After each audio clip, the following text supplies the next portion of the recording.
Capítulo 4. Las relaciones de los pueblos antiguos.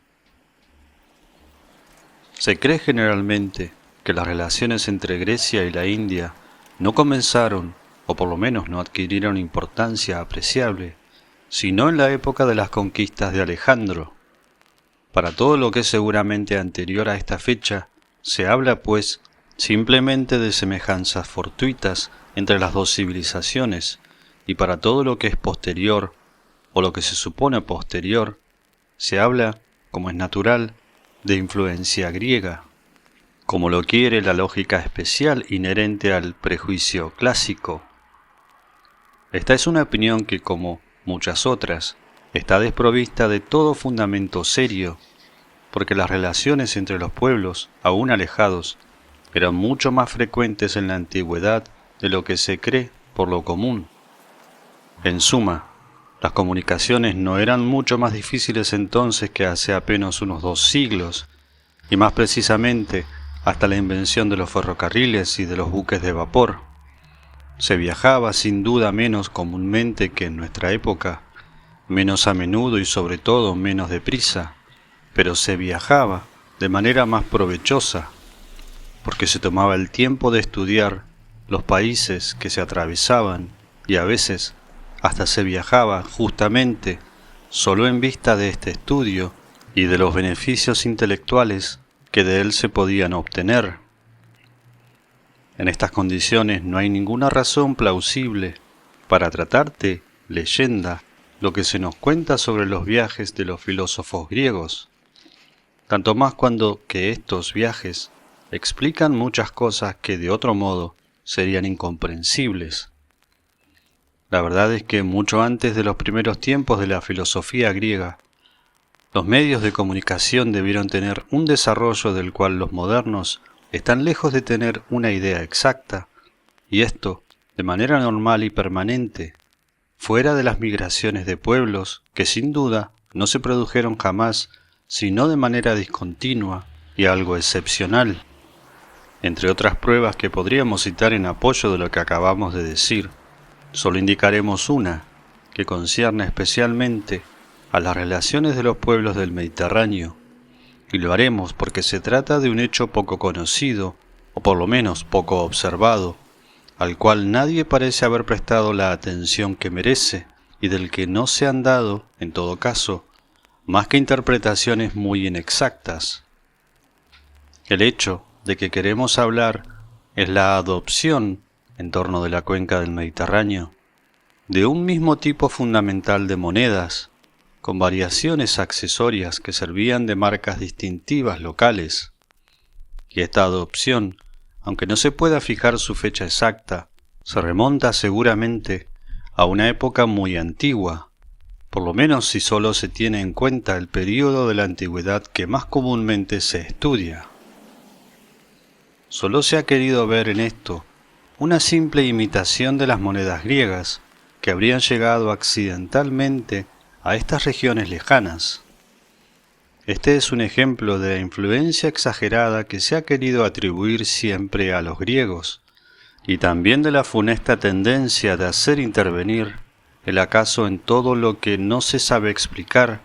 como si el acaso fuera otra cosa que un nombre para disimular nuestra ignorancia de las causas reales. Lo que nos parece cierto es que el tipo monetario común de que se trata, que tiene esencialmente una cabeza humana de un lado, un caballo o un carro del otro, no es específicamente griego y podría ser itálico o cartaginés y hasta galo o ibérico. Su adopción necesitó seguramente de un acuerdo más o menos explícito entre los diversos pueblos del Mediterráneo, aunque las modalidades de este acuerdo por fuerza se nos escapan. Sucede con este tipo monetario lo que con ciertos símbolos o ciertas tradiciones, que se encuentran los mismos en límites todavía más extensos, y por otra parte, si nadie discute las relaciones continuas que las colonias griegas mantenían con su metrópoli, ¿por qué habrían de discutirse más las que pudieron establecer entre los griegos y otros pueblos? Por lo demás, aun allí donde nunca ha intervenido una convención de la clase de la que acabamos de mencionar, por razones que pueden ser de órdenes diversos que no tenemos por qué investigar aquí, y que, por lo demás, sería tal vez difícil determinar con exactitud, no está probado de ningún modo que esto impidiese el establecimiento de intercambios más o menos regulares. Los medios fueron simplemente otros, puesto que tuvieron que adaptarse a circunstancias diferentes. Para precisar el alcance que conviene reconocer al hecho que hemos indicado, aunque solo lo hayamos tomado a título de ejemplo, hay que agregar que los intercambios comerciales nunca se han producido de manera continua, sin ir acompañados, tarde o temprano, de intercambios de otro orden y principalmente de intercambios intelectuales. Y hasta puede ser que en ciertos casos las relaciones económicas, lejos de ocupar el primer lugar como lo hacen en los pueblos modernos, no hayan tenido más que una importancia más o menos secundaria. La tendencia a reducir todo al punto de vista económico, ya sea en la vida interior de un país o bien en las relaciones internacionales, es, en efecto, una tendencia del todo moderna. Los antiguos, aún occidentales, con excepción quizás de los fenicios, no consideraron las cosas de esta manera, y los orientales, todavía hoy, tampoco las consideran así. Esta es la ocasión de repetir lo peligroso que es siempre querer formular una apreciación de su propio punto de vista en lo que se refiere a hombres que, encontrándose en otras circunstancias, con otra mentalidad, situados de otro modo en el tiempo o en el espacio, con seguridad, no se colocaron nunca en este mismo punto de vista, y ni siquiera tenían alguna razón para concebirlo. Este error es, sin embargo, el que cometen muy a menudo los que estudian la antigüedad, y este es también, como lo dijimos al principio, el que nunca dejan de cometer los orientalistas. Para volver a nuestro punto de partida, no estamos autorizados en absoluto por el hecho de que los más antiguos filósofos griegos hayan precedido en varios siglos a la época de Alejandro, para concluir que no conocieron nada de las doctrinas hindúes. Para citar un ejemplo, el atomismo, largo tiempo antes de aparecer en Grecia, fue sostenido en la India por la escuela de Kanada, luego por los jainas y los budistas. Puede ser que haya sido importado en Occidente por los fenicios, como lo dan a entender algunas tradiciones, pero, por otra parte, diversos autores afirman que Demócrito, que fue uno de los primeros entre los griegos en adoptar esta doctrina, o por lo menos en formularla con precisión, había viajado por Egipto, Persia y la India. Los primeros filósofos griegos pueden hasta haber conocido no solo las doctrinas hindúes, sino también las doctrinas budistas, porque no son seguramente anteriores al budismo, y además, este se difundió pronto fuera de la India, en las regiones de Asia más vecinas a Grecia, y por consecuencia, relativamente más accesibles. Esta circunstancia fortalecería la tesis, muy sostenible, de préstamos, no por cierto exclusivos, pero sí importantes, a la civilización búdica. Así se explicaría en particular el hecho de que la mayoría de los filósofos físicos no hayan admitido más que 4 elementos en lugar de 5. Lo curioso, en todo caso, es que los acercamientos que se pueden hacer con las doctrinas de la India son mucho más numerosos y más patentes en el período presocrático que en los períodos posteriores.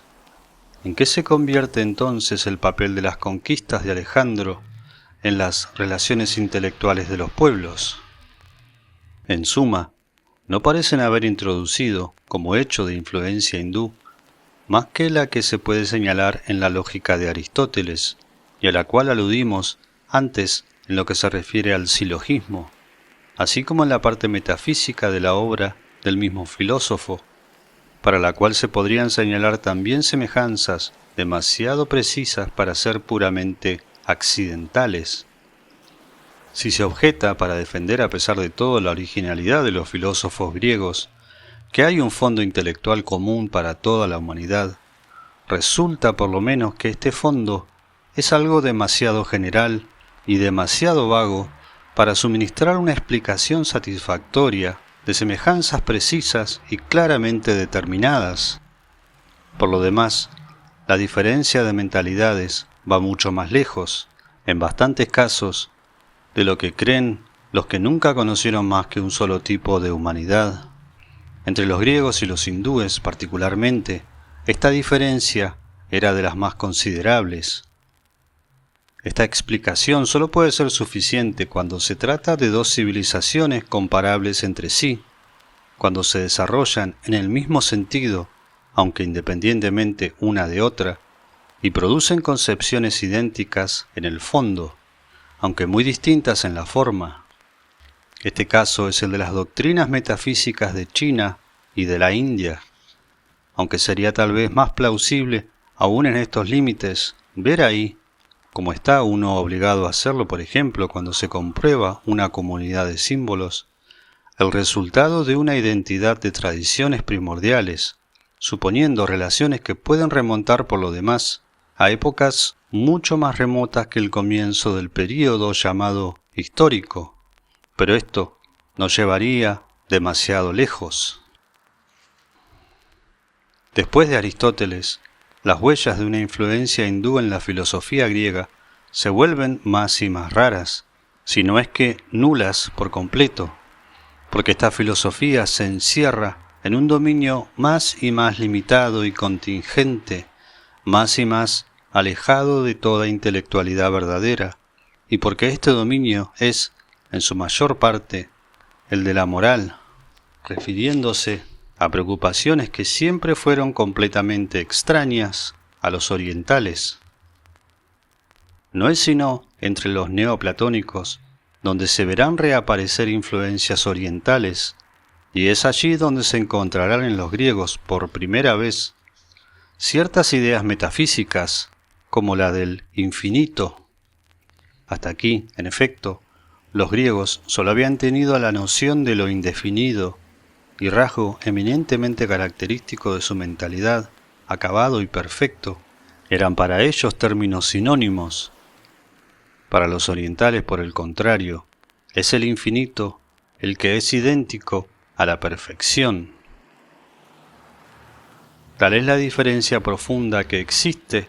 entre un pensamiento filosófico en el sentido europeo de la palabra y un pensamiento metafísico. Pero ya tendremos ocasión después de insistir más ampliamente sobre el particular, y estas cuantas indicaciones bastan por el momento, porque nuestra intención no es la de establecer aquí una comparación detallada entre las concepciones respectivas de la India y de Grecia, comparación que encontraría por lo demás muchas dificultades en las cuales no piensan los que la consideran demasiado superficialmente. Introducción general al estudio de las doctrinas hindúes. René Guénon, @audiolibro humano.